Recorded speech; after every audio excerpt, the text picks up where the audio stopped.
Hey guys, welcome. This is how to see members in any Telegram channel. So guys, first thing is just simply go ahead and go to your Telegram channel that you would like to see the members with. So go ahead and tap on it. Now, from here, guys, you could just simply go ahead and select the profile or your channel name at the very top of the screen.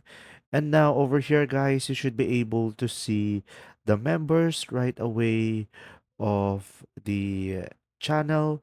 And these are all of the members. And if you want to add more members, you can select add member. And pretty much that's it.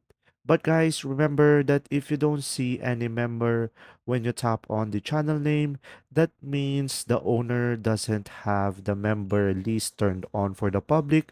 So make sure to message the owner to let them have the list of members to be public. There you go. If you found this video helpful, guys, please like and subscribe. And if you have any questions, just simply go ahead and comment down below, and we will do our best to answer them all. And see you in the next video.